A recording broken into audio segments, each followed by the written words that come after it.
के किसानों ने जगह जगह आंदोलन किया, और अगर यहाँ मीडिया के लोग खड़े होंगे तो मेरी बात बुरा मत मानना। इस देश के मीडिया को दीपिका पादुकोण से मतलब है, इस देश के मीडिया को कंगना रनावत से मतलब है, इस देश के मीडिया को सुशांत सिंह राजपूत से मतलब है, लेकिन जो हजारों किसान भूखमरी के कारण मर रहा है उसके बारे में एक लाइन। इस देश में कोई नेशनल हाईवे बने, सबसे पहले किसान की जमीन चाहिए। कोई फैक्ट्री का निर्माण हो, किसान की जमीन चाहिए। किसी कॉलेज का निर्माण हो, किसान की जमीन चाहिए।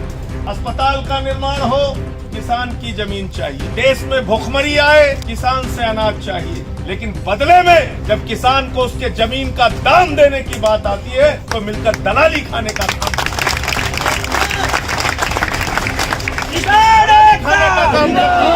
और इस दलाली को खाने में कौन कौन से लोग शामिल हैं? वो पूंजीपति जो आपका जमीन लेता है। इस बिल में मोदी जी ने ऐसा फार्मूला दे दिया है कि दलाल खत्म हो जाएंगे। अरे मोदी जी, ये दलाल जो अधिकारी के रूप में डीएम और एसडीएम के दफ्तरों में बैठे हैं, इनको कैसे दूर करोगे? पहले दलाल तो हर जिले में मौजूद है, यही पूंजीपतियों के दलाल हैं, और इनको भी छोड़ दो।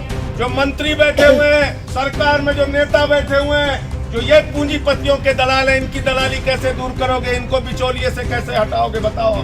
तो इसलिए ये जो काम आपके साथ किया गया है, जितना भी मोहित जी ने बताया, 2007 का समझौता, समान मुआवजा देने का समझौता, मुआवजा बढ़ेगा तो बढ़ा हुआ मुआवजा दिया जाएगा, इसका समझौता, और कोई मुंह जबानी समझौता नहीं, लिखित समझौता होने के बावजूद अगर आप इनको मुआवजा नहीं दे रहे हैं तो किसानों के साथ विश्वासघात कर रहे हैं, उनके पीठ में छुरा मारने का काम कर रहे हैं। इसलिए किसान भाइयों, साथियों और दोस्तों, इस आंदोलन को छोटा मत होने देना। इस आंदोलन की गति को हर दिन बढ़ाने का काम कीजिए। हम लोग आपके साथ खड़े हैं। देश के प्रधानमंत्री को भी मैं इस मामले में पत्र लिखूंगा, प्रदेश के मुख्यमंत्री को भी लिखूंगा, और देश के कृषि मंत्री को भी लिखूंगा। आपके डीएम से भी पूछूंगा कि अगर तुमने लिख कर दिया है तो मुआवजा क्यों नहीं दिया जा रहा है। लेकिन इसके साथ साथ याद कर लेना, ये इतने बेशर्म है। आजकल एक कहावत है कि बच्चे भी अगर नहीं रोते तो माँ दूध नहीं पिलाती। आपको जोर जोर से आवाज लगाने के लिए तैयार रहना पड़ेगा। इतनी जोर से आवाज लगाओ मिलकर कि ये गूंगे बहरे लोग जो बैठे हैं वो आपकी आवाज को सुन सके। और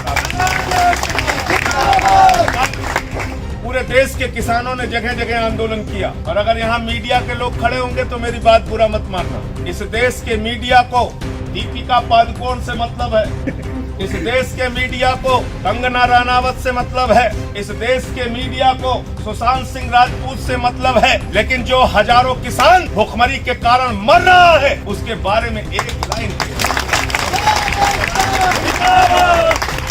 शर्म आती है तुम्हें? पूरे देश के अंदर आंदोलन हुआ, सड़कों पे कल किसान निकले, पंजाब के अंदर निकले, हरियाणा के अंदर निकले, उत्तर प्रदेश में निकले, कर्नाटक में निकले, गुजरात में निकले, केरल में निकले, हिंदुस्तान के हर हिस्से में आंदोलन हुआ। लेकिन आप क्या चला रहे हो? दीपिका पादुकोण, कंगना रनावत, रिया चक्रवर्ती, अरे निकलो, इस देश के चौथे स्तंभ हो। तुम्हारे पेट में भी रोटी इन्हीं किसानों की बदौलत पहुंची। और मैंने देश की संसद में कहा था कि प्रधानमंत्री जी, किसी अहंकार में मत रहना। चाय पिलाने आ गए थे दूसरे दिन जब मैं धरने पर बैठा था। बोले साहब चाय पी लीजिए, उप सभापति जी का दिल बहुत बड़ा हो गया, वो आपको चाय पिलाने आए। मैंने कहा मैं चाय की लड़ाई नहीं लड़ रहा हूँ, किसानों के चावल के दाम की लड़ाई लड़ रहा हूँ। चाय की लड़ाई मैं नहीं लड़ रहा। किसान को उसके फसल का दाम चाहिए, मैं इस बात की लड़ाई लड़ रहा। और मैंने आदर पूर्वक उनकी चाय वापस कर दी। चाय पिलाकर बेवकूफ बनाने का धंधा बंद कीजिए मोदी जी। 6 साल हो गया आपने किसानों को ठगने का काम। क्या वादा किया था आपने 2014 में? किसानों से रैलियां कर करके पूरे देश में वादा किया था C2 के ऊपर फसल का 50% मुनाफा दिया जाएगा। गलत तो नहीं कह रहा हूँ? C2 यानी फसल की लागत मूल्य के ऊपर 50% मुनाफा दिया जाएगा। यही तो स्वामीनाथन आयोग की रिपोर्ट है। गलत तो नहीं कह रहा हूँ? आज तक मिली क्या आपको स्वामीनाथन आयोग की रिपोर्ट? मिल गया क्या फसल के ऊपर 50% दाम? और आज क्या कहते हैं? कहते हैं मोदी जी ने कह दिया, यकीन कर लो आपको एमएसपी मिलेगी। अरे मोदी जी ने तो कहा था हर खाते में 15 लाख आएगा, आज तक नहीं आया। मोदी जी ने तो कहा था 2 करोड़ नौजवानों को रोजगार मिलेगा, 10 करोड़ बेरोजगारों की फौज हिंदुस्तान में खड़ी कर दी। मोदी जी ने तो कहा था जीएसटी से देश की तकदीर बदल जाएगी, 1 नेशन 1 टैक्स होगा, आज तक राज्यों का शेयर नहीं मिला। मोदी जी ने तो कहा था नोटबंदी से आतंकवाद खत्म हो जाएगा, नहीं खत्म हुआ। नोटबंदी से काला धन आएगा, नहीं आया। नोटबंदी के अलावा भी वादा किया था कि लाखों करोड़ रुपया काला धन हम विदेशों से लाएंगे और हर आदमी के खाते में कितना जमा कर देंगे, सबको याद है, कोई भूला नहीं। कुछ मिला क्या? तो अब अगर मोदी जी कह रहे हैं कि एमएसपी देंगे तो एमएसपी मिलेगी क्या? जोर से बोलिए, नहीं मिलेगी। झूठ बोलने का काम कर रहे हैं। कह रहे हैं एमएसपी देंगे, न्यूनतम समर्थन मूल्य देंगे। मैंने तीनों बिल रात में आंख फोड़ फोड़ के पढ़ा, भैया कहाँ लिखा है एमएसपी, कहाँ लिखा है? तीनों बिल में कहीं नहीं मिला एमएसपी, कहीं नहीं लिखा न्यूनतम समर्थन मूल्य। तो अगर आपको कोई पूंजीपति न्यूनतम समर्थन मूल्य नहीं देगा, एमएसपी नहीं देगा, आप न्यायालय में जाओगे, आप क्या कहोगे? जज साहब, मोदी जी ने बहुत अच्छा भाषण दिया था, हमको एमएसपी दीजिए। जज साहब कहेंगे बिल में नहीं लिखा, इसको लो और भागो यहाँ से। तो समझ में आ गई। और दूसरी बात क्या लिखा है बिल में? उन्होंने लिखा है असीमित भंडारण की छूट होगी। युद्ध और महामारी को छोड़कर कोई भी पूंजीपति आपके अनाज को, आपके फल सब्जियों को, आपके चावल दाल को असीमित भंडारण कर सकता है। ये कानून में लिख दिया गया। यानी जमाखोरी अब हिंदुस्तान में लीगल हो गई, लीगल, कानूनी रूप से वैध हो गई।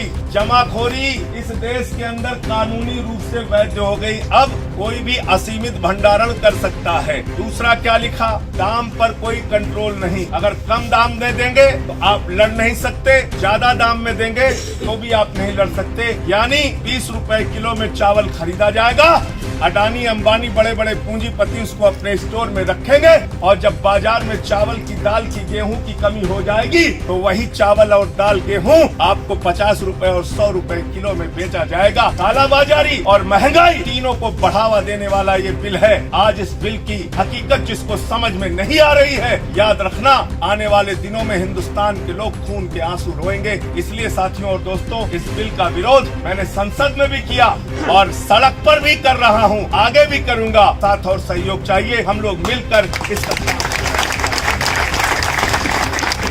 और एक बात और हाथ जोड़कर कहूंगा, चौधरी साहब कहते थे देश की तरक्की का रास्ता खेतों और खलिहानों से होके जाता है। और हिंदुस्तान में बड़े नेता हुए, देश के पूर्व प्रधानमंत्री स्वर्गीय चौधरी चरण सिंह जी और देश के पूर्व उप प्रधानमंत्री देश के चौधरी स्वर्गीय चौधरी देवीलाल जी, ये दोनों किसानों के बड़े नेता हुए, बड़े नेता हुए। जिंदगी भर किसानों की लड़ाई लड़ी, किसानों की चिंता। लेकिन उनके साथ जब वोट देने के लिए किसान जाता था तो वो नहीं देखता था कि हम जाट हैं, कि गुर्जर हैं, कि ठाकुर हैं, कि यादव हैं, कि ब्राह्मण हैं, कि दलित हैं, कि सवर्ण हैं। लेकिन दुर्भाग्य से इस भारतीय जनता पार्टी की सरकार ने हिंदू और मुसलमान में किसानों को बांट दिया, जातियों में किसानों को बांट दिया। किसान भाइयों, आपकी एक जाति है, किसान जाति, और उस